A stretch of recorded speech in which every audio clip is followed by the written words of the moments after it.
Hello everyone, here is Afra Siab.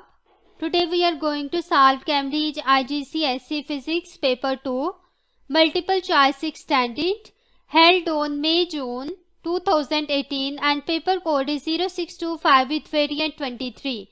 So let's start from question number 1. Question number 1. A length of cotton is measured between 2 points on a ruler. When the length of the cotton is wound closely around a pen, it goes round 6 times. What is the distance once round the pen? So here we have to find the distance once round the pen. First of all, we find out the length of this cotton.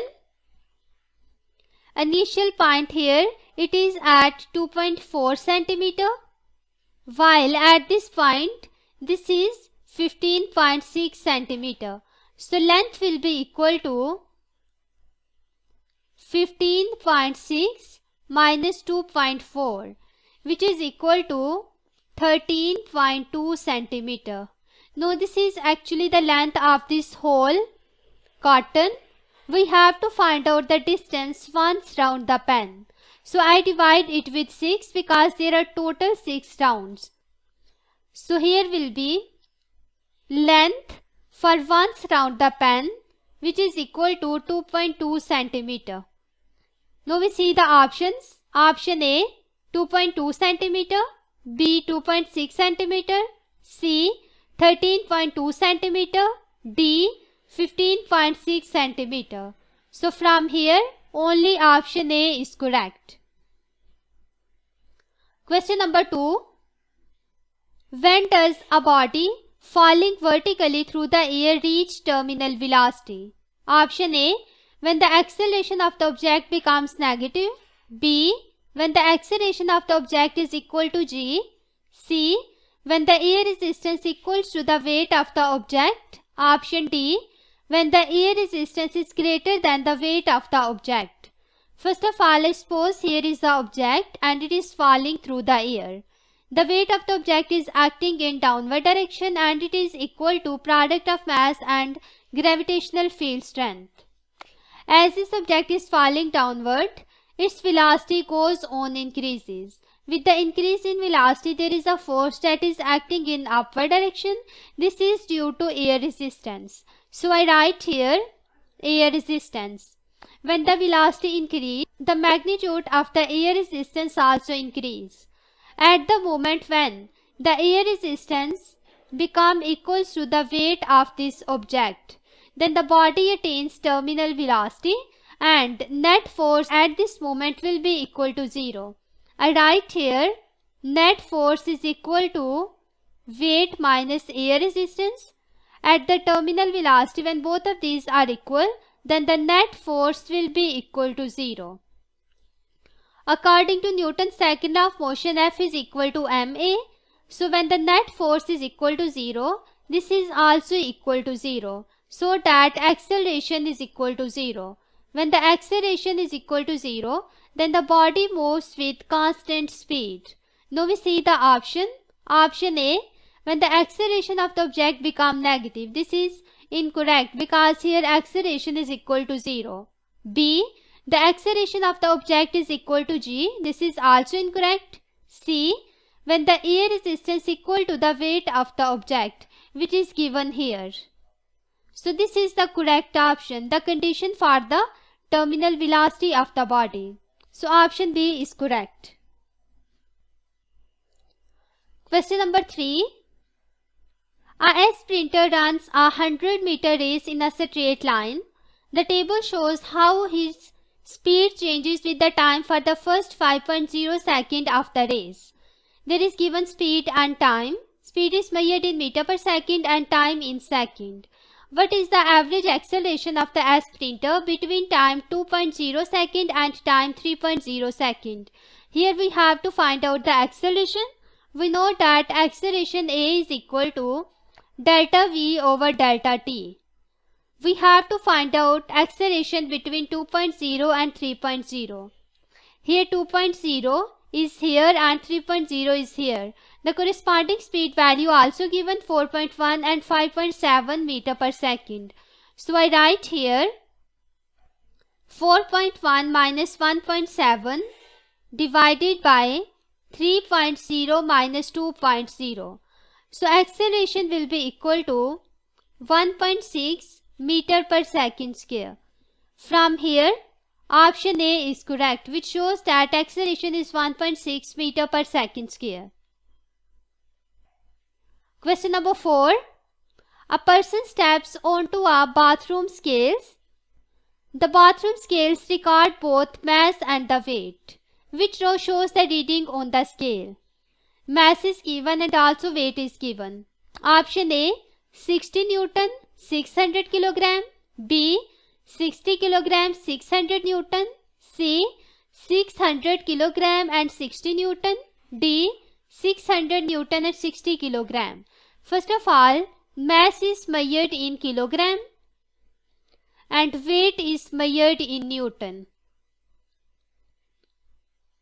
In the option A, mass is measured in Newton, due to which option A is incorrect.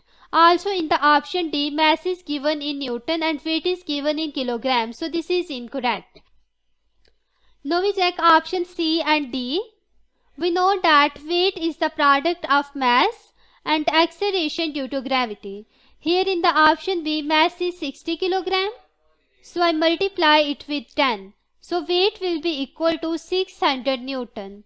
In the option B, it is given when the mass is 60 kilogram, weight is 600 Newton. So only option B is correct. We can also check C. Here mass is given 600 kilogram. So weight will be equal to 600 multiplied by 10, which is equal to 6000 Newton.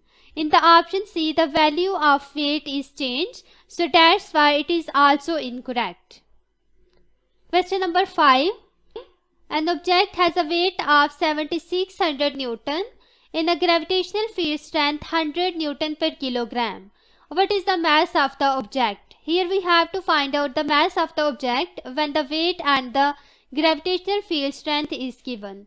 So I write here weight is equal to mass multiplied by g. So mass will be equal to weight divided by g. Weight is given 7600 divided by value of g is 100. So mass will be equal to 76 kilogram. Now we see options. Option A 76 kilogram. So option A is correct from here. Question number 6. A load is hung from a steel wire. The load is increased. The length of the wire increases until the limit of proportionality is reached. The load is now increased slightly. What happens? Option A. The extension of the wire increases and the wire not longer obey Hooke's law. B. The extension of the wire decreases and the wire not longer obey Hooke's law. C. The extension of the wire increases and it obeys Hooke's law. D. The extension of the wire decreases and it obeys Hooke's law. First of all, the limit of proportionality is the limit at which Hooke's law is obeyed. After the proportionality limit, Hooke's law is not obeyed.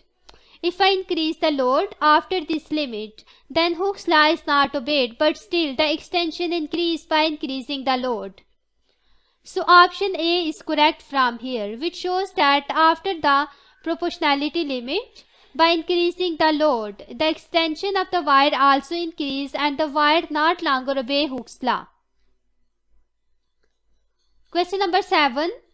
The diagram shows a uniform meter rule pivoted at 30 cm mark. There is a meter rule that is pivoted at 30 cm. The rule balances when a weight of 6.0 Newton is hanging from the 0 mark and a weight of 2.0 Newton is hanging from the 70 cm mark. There is a weight at 0 cm and another weight is at 70 cm. What is the weight of the rule? So here we have to find out the weight of the rule. Here I use the law of conservation of the moment, that the total clockwise moment will be equal to anti-clockwise moment. So first of all, I write here clockwise moment. It will be equal to We know that movement is the product of force and perpendicular distance from the pivot point. The clockwise movement is basically caused by the 2.0 Newton force and also by the weight. So I write here the moment that is caused by 2.0 Newton force will be 2.0 multiplied by the distance of this weight from the pivot point. It will be 70 minus 30, which is equal to 40. So I write here 40 centimeter plus the moment that is caused by the weight. The weight will be at the center. So I multiply weight with distance. Distance is from the pivot point. So this distance will be 20 centimeter. So I multiply it with 20. This is the total clockwise movement in this case. The anti-clockwise movement will be equal to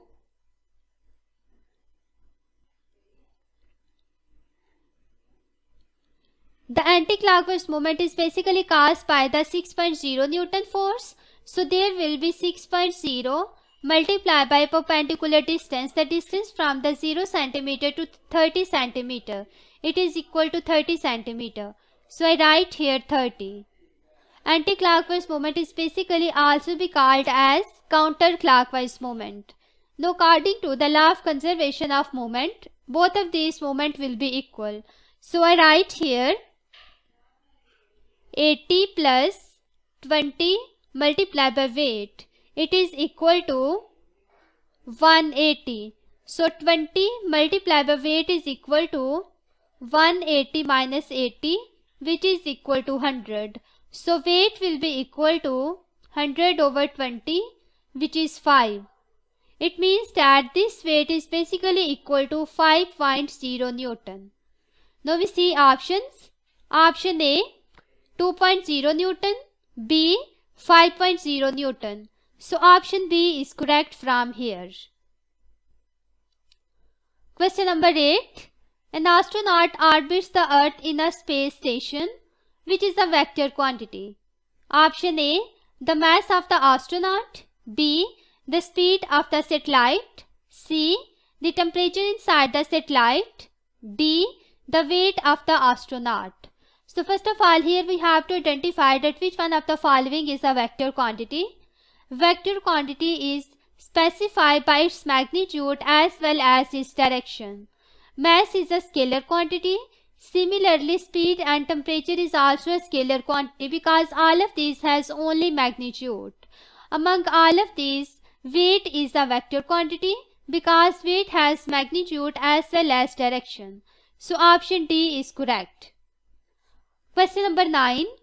A visitor to a fairground throws a soft object of mass 0.12 kg at a coconut of mass 0.48 kg. The soft object stops moving when it hits the coconut. It means that the final speed of the soft object is 0. In order to dislodge the coconut, it must be made to move 0.10 meter per second. What is the minimum speed with which the visitor should throw the soft object in order to dislodge the coconut? Here basically we have to find out the initial speed of the soft object. I here use the law of conservation of momentum, that the total linear momentum before the collision will be equal to the total momentum after the collision. So I write here total momentum before collision m1 u1 plus m2 u2. It will be equal to m1 v1 plus m2 v2. Here we have to find out the value of u1, the initial speed with which the visitor throws the soft object. The mass of the soft object is 0.12 multiplied by u1 plus the mass of the coconut is 0.48 multiplied by 0 because this is actually at the rest. So here will be 0. It will be equal to m1, that is again the mass of the soft object 0.12 multiplied by v1 is also 0 because it stops.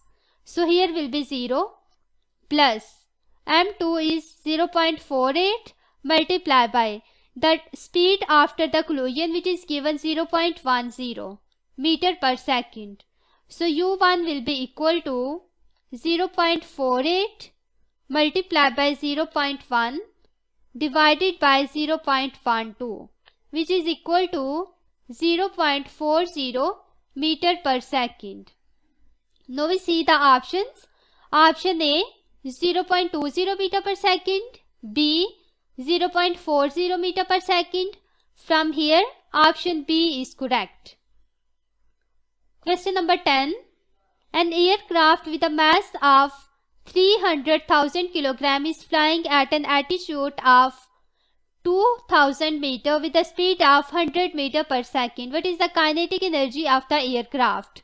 Here we have to find out the kinetic energy. So kinetic energy is equal to half mv square. So it will be equal to 1/2. Mass is given, which is 300,000 kilogram multiplied by speed, which is 100 meter per second, and I have to take its square, so that the kinetic energy will be equal to 1.5 into 10 की power 9 joule.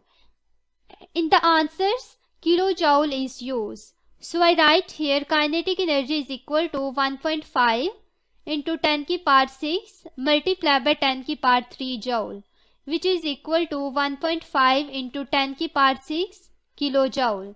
From here we see options. Option A 1.5 into 10 की power 4 kilojoule. This is incorrect. B 1.5 into 10 की power 6 kilojoule. So option B is correct from here. Question number 11. Which method of drying clothes has the least impact on the environment? Option A. Evaporate the water in them in a electrically heated tumble dryer. B. Hang them on the washing line in a direct sunlight. C. Remove the water from them in an electric spinner dryer. D. Suspend them close to the coal fire. So from here option B is correct, because it is the most convenient method and it has the least impact on the environment. Question number 12. The vertical displacement of the mass of 0.20 kg changes with the time. The graph shows how this displacement changes. So there is displacement time graph. This graph shows the variation of the displacement with the time. At which rate does it gain gravitational potential energy as it moves upward? So this is moving in upward and it gains the gravitational potential energy. We have to find out the rate at which it gains the gravitational potential energy. It means that we have to find out power. So power is basically equal to E over T. In this case energy will be gravitational potential energy. So I write here gravitational potential energy divided by time. We know that gravitational potential energy is mgh divided by time.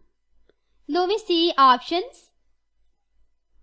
Here the power is given in watt and we have to know about the mass g, the value of displacement h and time. First of all, mass is given, that is in the start of this question 0.20 kilogram.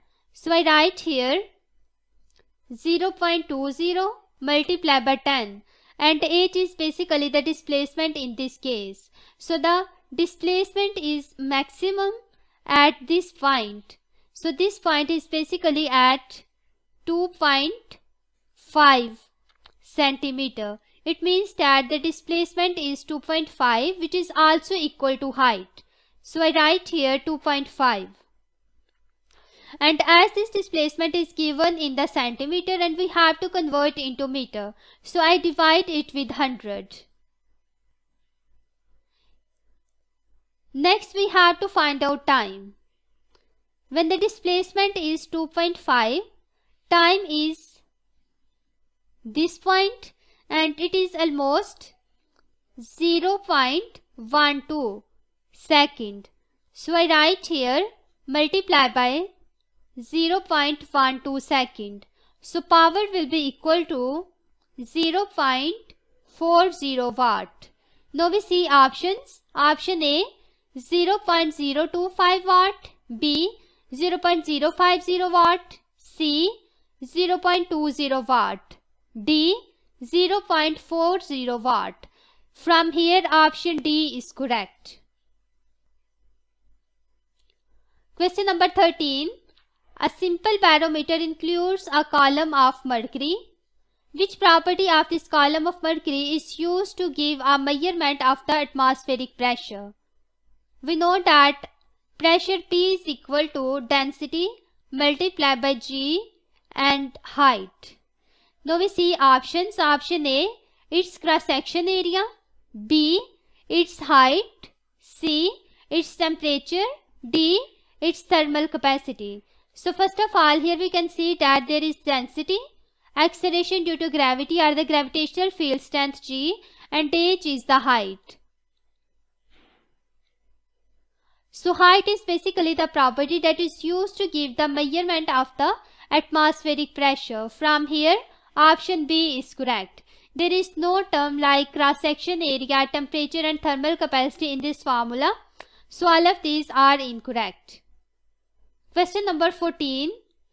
An oil tank has a base of area 2.5 meters square and is filled with the oil to a depth of 1.2 meter. The density of the oil is 800 kg per meter cube. What is the force exerted on the base of the tank due to the oil?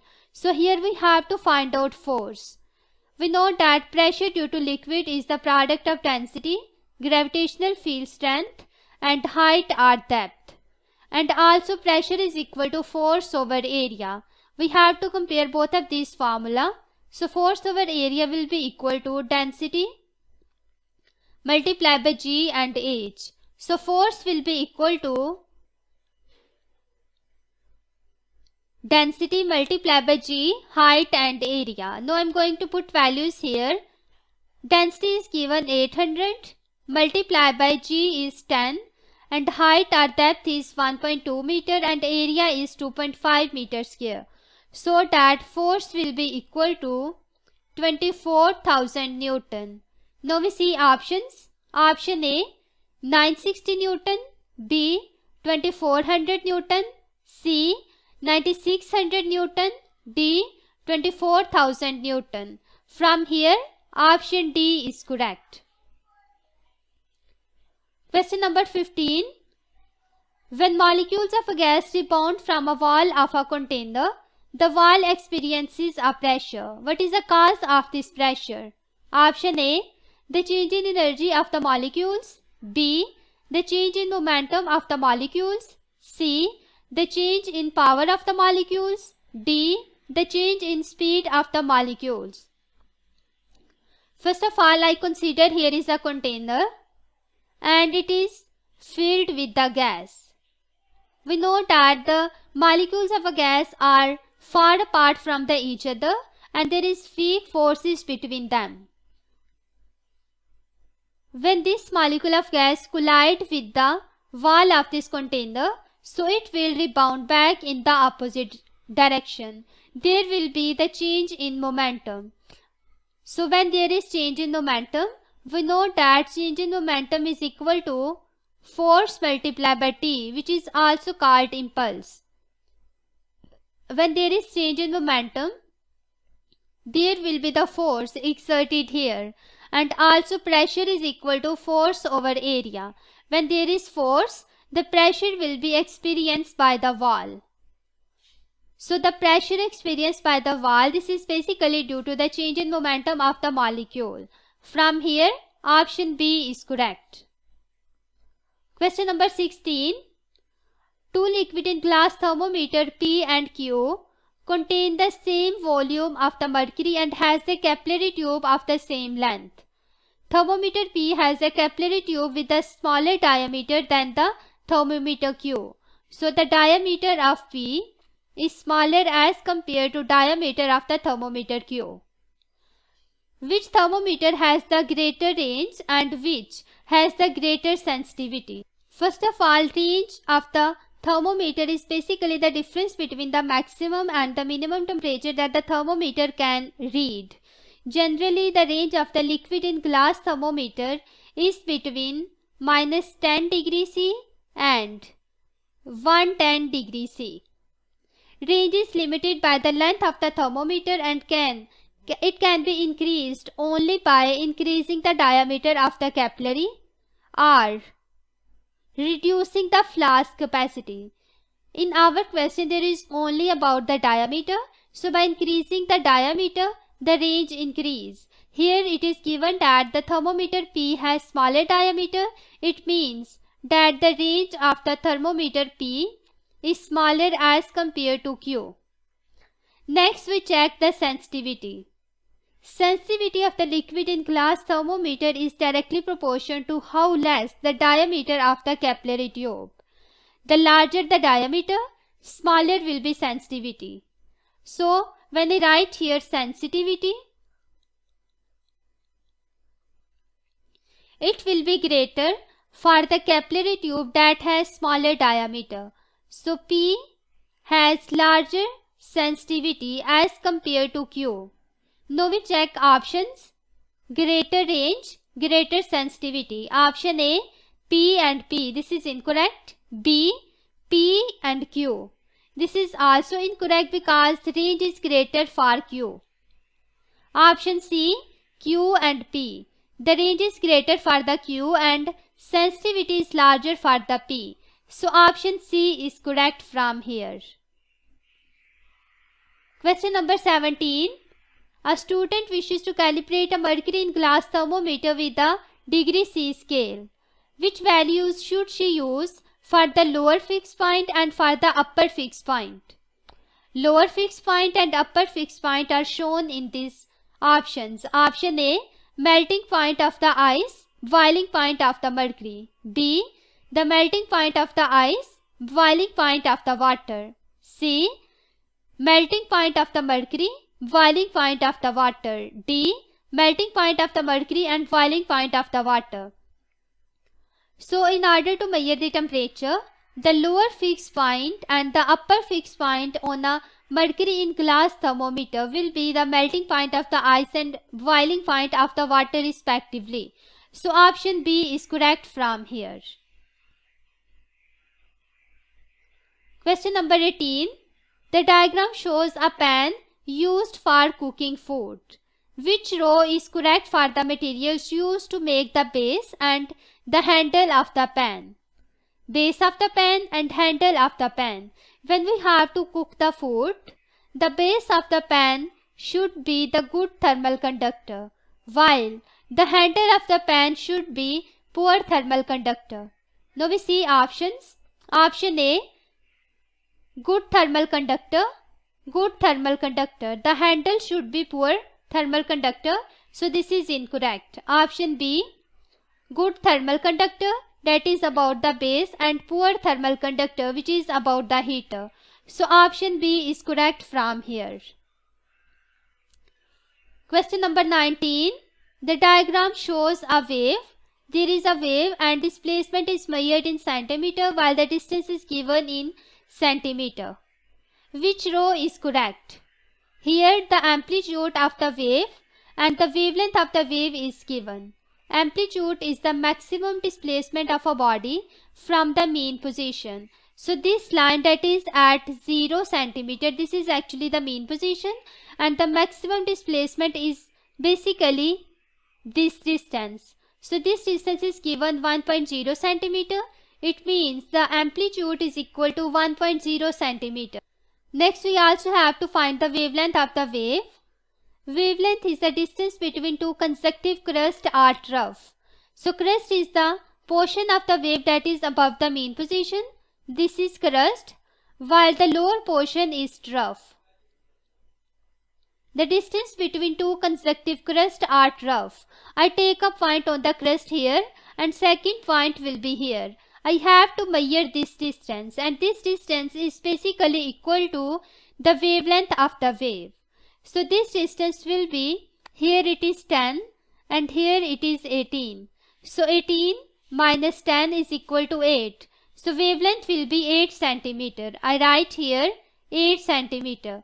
Now we check the options where amplitude is 1 centimeter and the wavelength is 8.0 centimeter. Option B is correct. Because here amplitude is 1.0 and wavelength is 8.0 centimeter.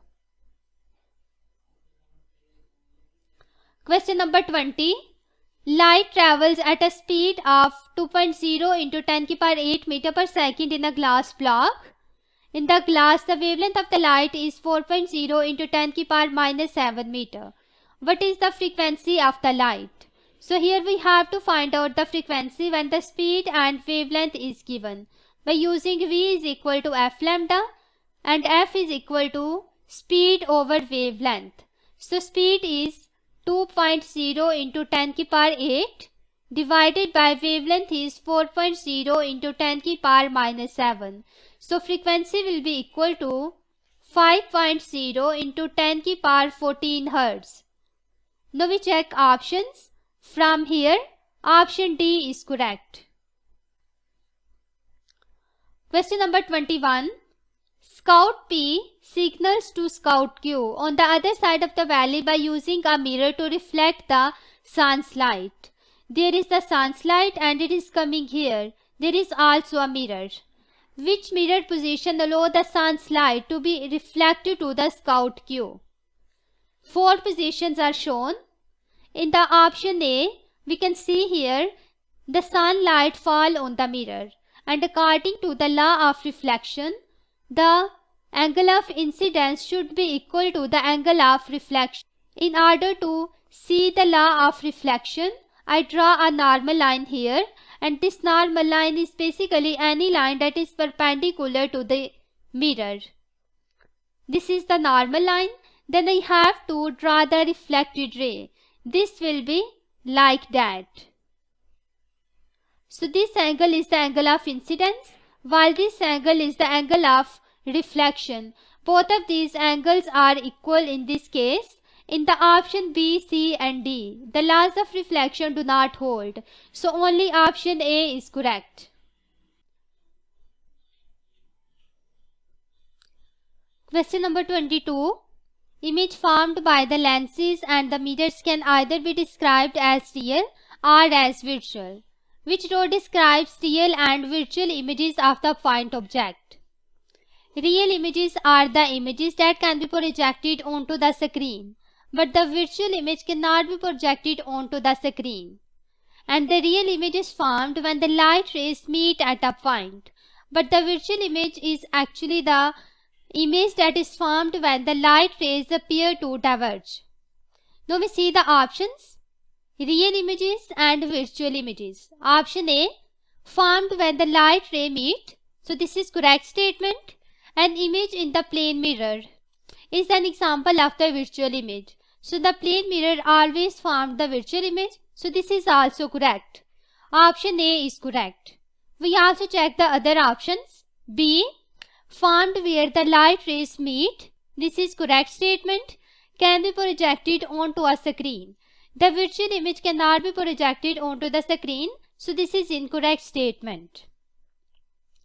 Option C, formed from where light rays appear to diverge. This is incorrect. An image in the plane mirror is an example of the virtual image. This is correct statement. D, formed from where the light rays appear to diverge. This is incorrect statement because the real image formed when the light rays meet. So only option A is correct. Question number 23. The diagram shows the air molecules in part of the sound wave at a particular moment in the time. Which statement is not correct?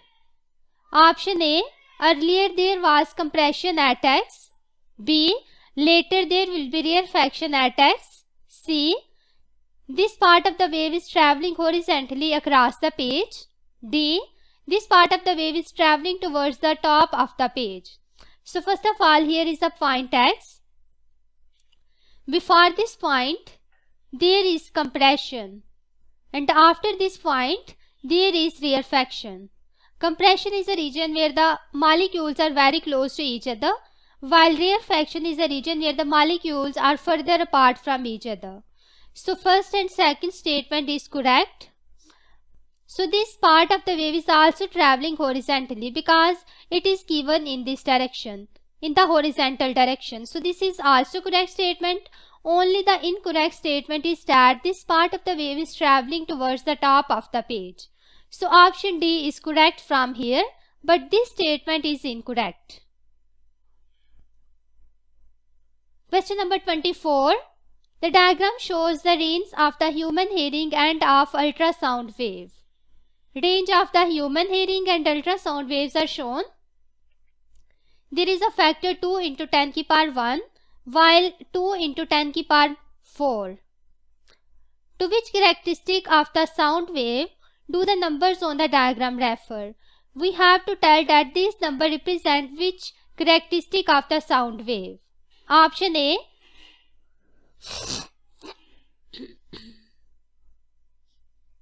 Option A.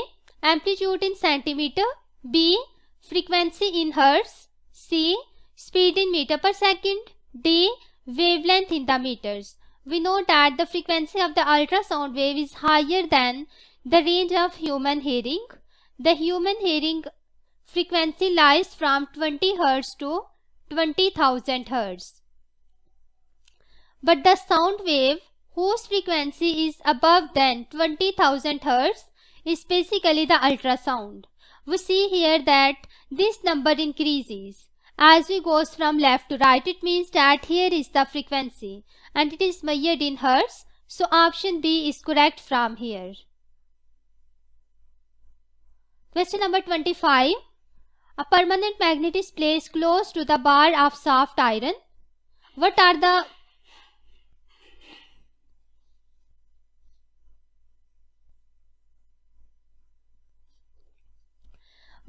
polarities of the end P and of the end Q? First of all, here is a permanent magnet. It has two poles, North Pole and South Pole.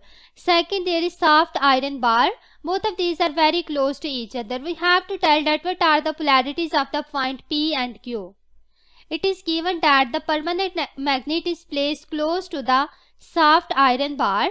It means that there is an attraction between them. If this is the North Pole of the permanent magnet, there should be the South Pole of the soft iron bar and the other should be North, because both of these poles are opposite. So North and South attract each other. So both North and South Pole attract each other, due to which the permanent magnet is close to the soft iron bar. Now we see the options: end P and end Q. Option A, North North. B, North South. C, South and North. So basically C option is correct because here P is South while Q is North. So option C is correct. Question number 26. Which method is used to demagnetize a magnet? Option A, cool it in a freezer. Option B, drop it into the beaker of water. C, place it inside a coil carrying a direct current. D, strike it with a hammer. So striking the bar magnet with a hammer can demagnetize it, because when we place the bar magnet inside the coil that is carrying a direct current, so it cannot be demagnetized because the direct current cannot be used for the magnetization and demagnetization. So option C is incorrect. Only option D is correct.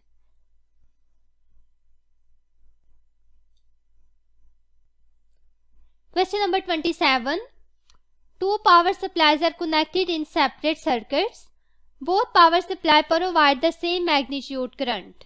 So current for the both of these power supply is same. Power supply P has a electromotive force EMF of 1.5 volt and the power supply Q has a EMF of 3.0 volt. Which statement are correct? First of all, here I write P power supply and Q. The EMF of the Q is 3.0 volt, while for the P, the EMF is 1.5 volt. We can see here the EMF of the power supply Q it is double as compared to the EMF of the power supply. Now we see the statements. 1. Source Q supply twice the charge per unit time. 2. Source Q supply twice the energy per unit charge. 3. Source Q supply twice the energy per unit time. First of all, EMF is work done or the energy supplied per unit charge. This is basically not the charges that are twice per unit time. So statement 1 is incorrect. Statement 2 is that the source Q supplied twice the energy per unit charge. Here the EMF of the source Q is double. So the supply of the energy should be double. This is correct statement. Statement 3 is also correct because here is also the twice energy per unit time. So statement 3 is also correct. So statement 2 and 3 is correct only in option D. Option D is correct from here. Question number 28. A student measures the potential difference across a device and the current in the device. Which calculation gives the resistance of the device? Here we have to find out the resistance when the current and potential difference is given. According to Ohm's law, V is equal to IR. From here, R is equal to V over I, where V is the potential difference.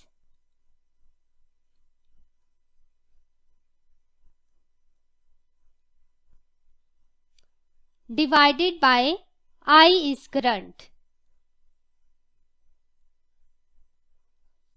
Now we see options. Option A, current plus potential difference. This is incorrect because here is the addition.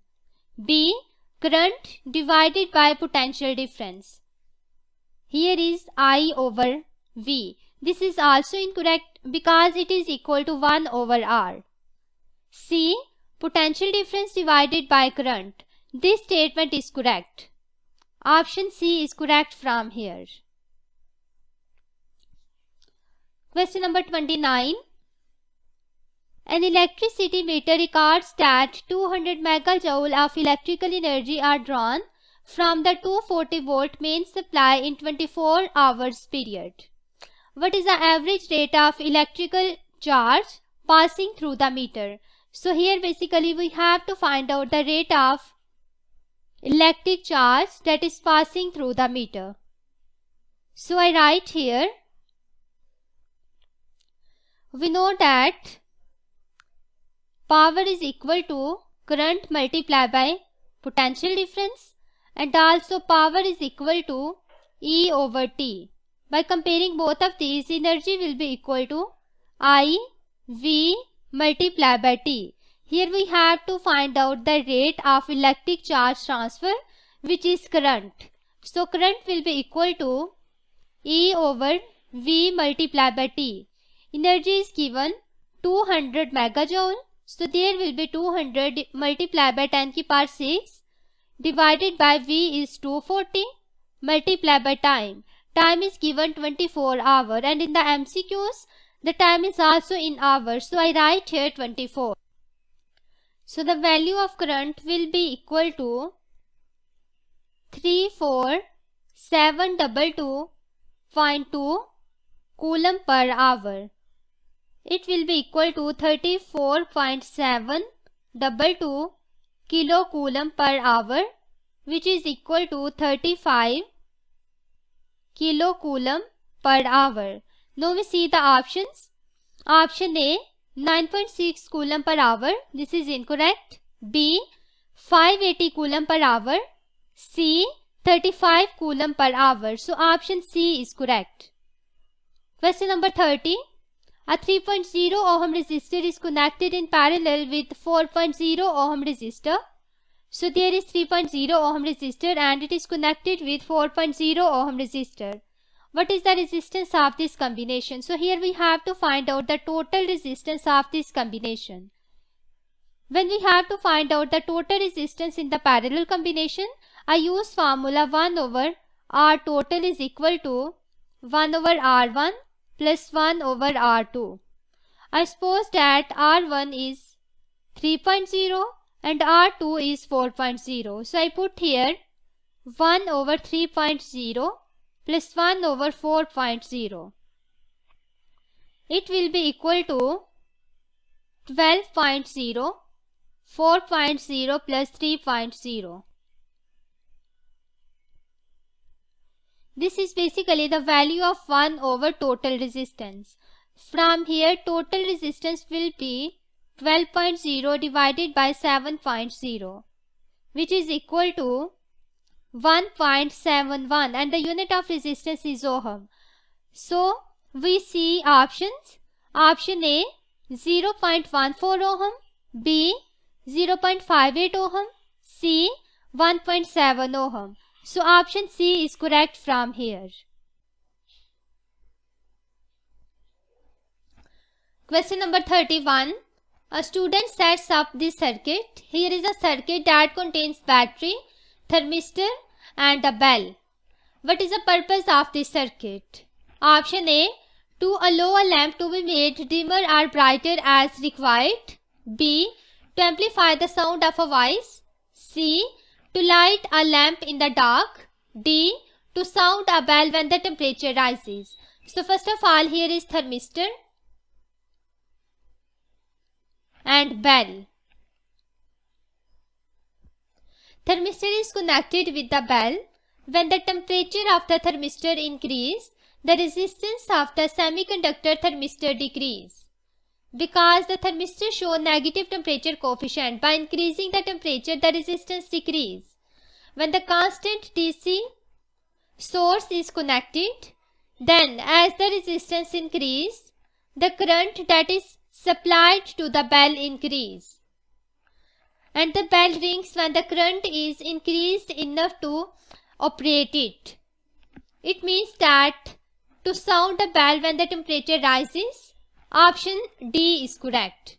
Question number 32. The diagram shows two voltmeters P and Q connected to a potential divider. There are two voltmeters P and Q, and these are connected to a potential divider. The sliding connection at the point X is moved towards the top of the diagram. What happens to the reading on P and the reading on Q? So first of all, when this sliding contact is moved upward, I suppose that this is at this position. Then the resistance decreases.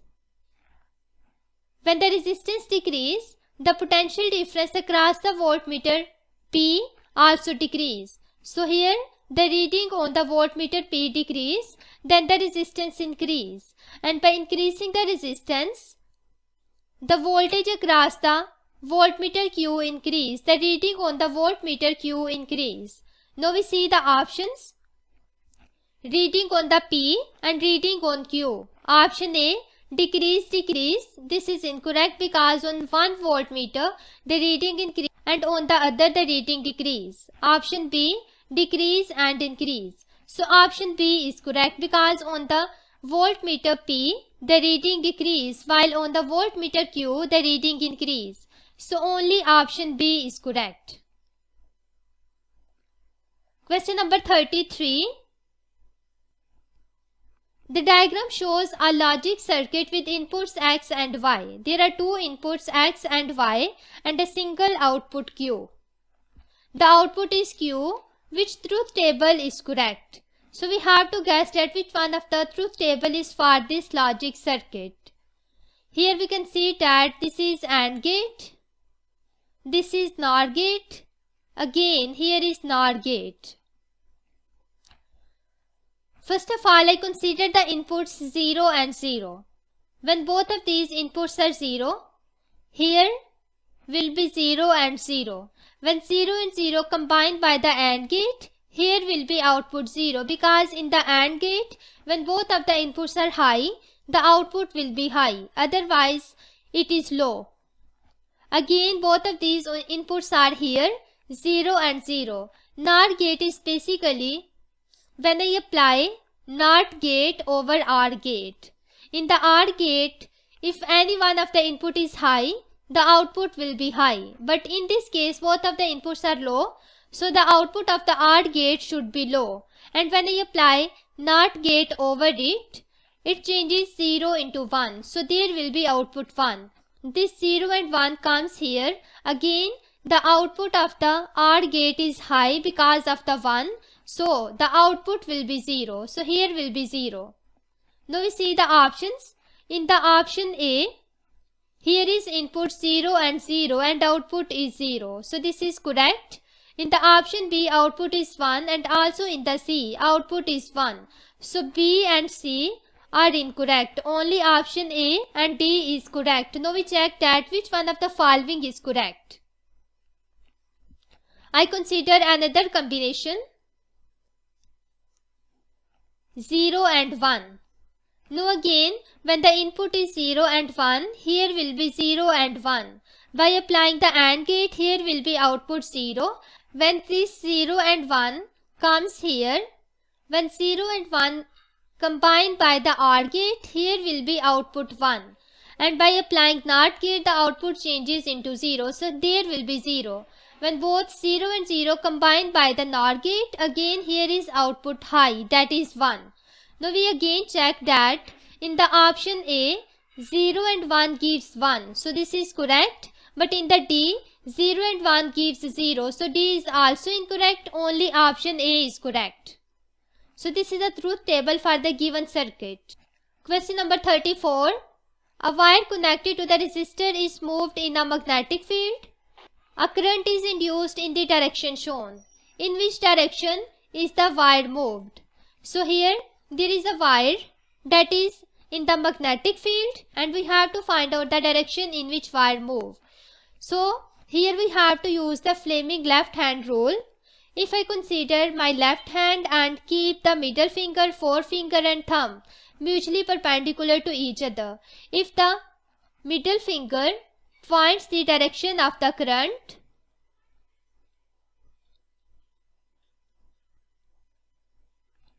and magnetic field is in the direction of forefinger, then my thumb will indicate the direction of the force. By using this rule, I can see that the force will be in downward direction. It means that wire is moving in downward direction. So option C is correct. Question number 35. The diagram shows a transformer. There is primary coil, secondary coil and the core. Which material are the most suitable for the core and for the coils? So here we have to tell the materials. Core material and coil material. The core should be made from the iron and the coil should be made from the copper because both of these are the magnetic material. Now we see options. Option A, copper and copper. B, copper and iron. C, iron and copper. The core material should be iron while the coil material should be copper. So option C is correct. Question number 36. A solenoid is connected to a battery. Which statement about the magnetic field at the center of the solenoid is correct? Here is a solenoid and we know that at the center the magnetic field is stronger while outside the solenoid the magnetic field is weak. Now we see the options. Option A, the magnetic field along the axis is 0. The direction of the magnetic field is at angle 45 degree to the axis. C, the direction of the magnetic field is parallel to the axis. D, the direction of the magnetic field is perpendicular to the axis. So here basically we have to show the direction of the magnetic field. When I turn on the battery, then the current flows through the solenoid. And according to right hand rule, I have to curl my finger in the direction of current flow and then my thumb will indicate the direction of the north pole. When I use this rule, then the magnetic field may be towards the left or right. So north may be in this direction or in this direction. It depends upon the direction of current. It means that here the magnetic field is along the axis of the solenoid. Both of these are parallel. So option C is correct, which shows that the direction of magnetic field parallel to the axis. Question number 37. In the atomic model, an atom consists of central mass orbited by the much smaller particles. there is central mass and there is also the orbiting particle. What is the name of the central mass and the orbiting particle? So here we have to tell the name. So central particle here, it is basically nucleus, while this orbiting particle is electron. Now we see the options. Option A, neutron is the central mass while the orbiting particle is alpha particle. This is incorrect. B, neutron and electron. C, nucleus and alpha particle. D, nucleus and electron. So option D is correct, which shows that the central mass is nucleus and the orbiting particle is electron. Question number 38. The radiation from the radioactive source passes between two metal plates and it is deflected as shown in the diagram. Between the plates there is a magnetic field directed into the plane of the paper as indicated by the cross. Only one type of the radiation is present. Which situation is possible? So first of all, here the direction of magnetic field is shown, which is into the plane. We can see here as the radiation is passing through the plates, there is a larger deflection. So there is larger deflection only for the beta particle because the mass of beta particle is smaller as compared to alpha particle. So this is basically beta particle. We know that it is negatively charged. So this negative charge is basically attracted towards the positive charge, which means that this plate is positively charged while the upward plate is negatively charged, and electric field will be points in upward direction because the electric field lines start from the positive charge and enters into the negative charge. Now we see the options. Option A, the source emits alpha particles and there is an upward electric field between the plates. This is incorrect because these radiations are basically beta particle. B, the source emits alpha particle. This is also incorrect. C, the source emits beta particles and there is an upward electric field between the plates. So this statement is correct because the radiations are beta particle and electric field is in upward direction. Question number 39. The nucleus of the isotope of nitrogen N absorbs a neutron. It then decays into the isotope of carbon and emits X. What is X? So here we have to find out X. For that we have to check the atomic number and mass number on both sides of this arrow. First of all, I write here atomic number. On the left hand side, atomic number is 0 and 7. So here will be 0 plus 7. It will be equal to 6. And I suppose that here is A and B. So plus A. A will be equal to 7 minus 6, which is equal to 1. It means that the atomic number of the X is 1. We have to find out the mass number also. So mass number will be equal to 1 plus 14. It will be equal to 14 plus B. So B will be equal to 1. So there is also 1. This element is basically the proton. From here, option D is correct, which shows proton. Question number 40. The graph shows how the count rate registered by the counter near to a sample of radioactive isotope changes over a period of few days. The background count rate is 5 counts per minute. What is the half-life of the isotope? So this graph is basically when we taken a count into the background radiation. After subtracting the background radiation, I write here time and count rate.